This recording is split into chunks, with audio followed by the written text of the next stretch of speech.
السلام علیکم ورحمۃ اللہ وبرکاتہ۔ بسم اللہ الرحمن الرحیم، نحمده ونصلی علی رسولہ الکریم، اما بعد۔ حضرت جابر رضی اللہ عنہ نے فرمایا کہ حضور صلی اللہ علیہ وسلم نے سود لینے والوں، سود دینے والوں، سودی دستاویز لکھنے والوں اور اس کے گواہوں پر لعنت فرمائی ہے، اور فرمایا کہ وہ سب گناہ میں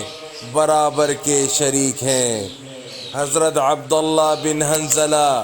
غسیل الملائکہ رضی اللہ عنہ نے کہا کہ حضور صلی اللہ علیہ وسلم نے فرمایا کہ سود کا 1 درہم جسے آدمی جان بوجھ کر کھائے اس کا گناہ 36 بار زنا کرنے سے زیادہ ہے۔ حضرت ابو ہریرہ رضی اللہ عنہ نے کہا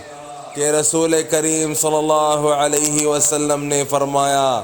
کہ سود کا گناہ ایسے 70 گناہوں کے برابر ہے، جن میں سب سے کم درجے کا گناہ یہ ہے کہ مرد اپنی ماں سے زنا کرے،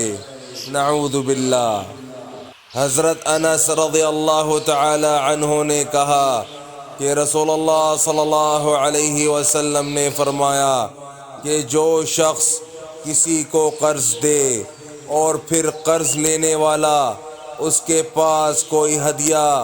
اور تحفہ بھیجے یا سواری کے لیے کوئی جانور پیش کرے تو اس سواری پر سوار نہ ہو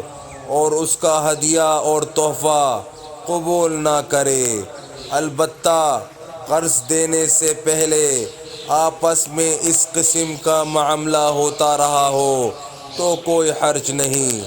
حضرت شیخ عبدالحق محدث دہلوی بخاری رحمہ اللہ تعالی علیہ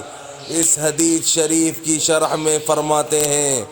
کہ یعنی ہر وہ قرض کہ جس سے نفع حاصل ہو سود ہے۔ بس میرے بھائیوں دوستوں، جو آج ہم نے پڑھا ہے سنا ہے، اللہ پاک ہمیں اسے سمجھنے کی، عمل کرنے کی اور دوسروں تک پہنچانے کی توفیق عطا فرمائے، اور حضور صلی اللہ علیہ وآلہ وسلم کے مبارک طریقوں پر چلنے والا بنائے۔ السلام علیکم ورحمۃ اللہ وبرکاتہ۔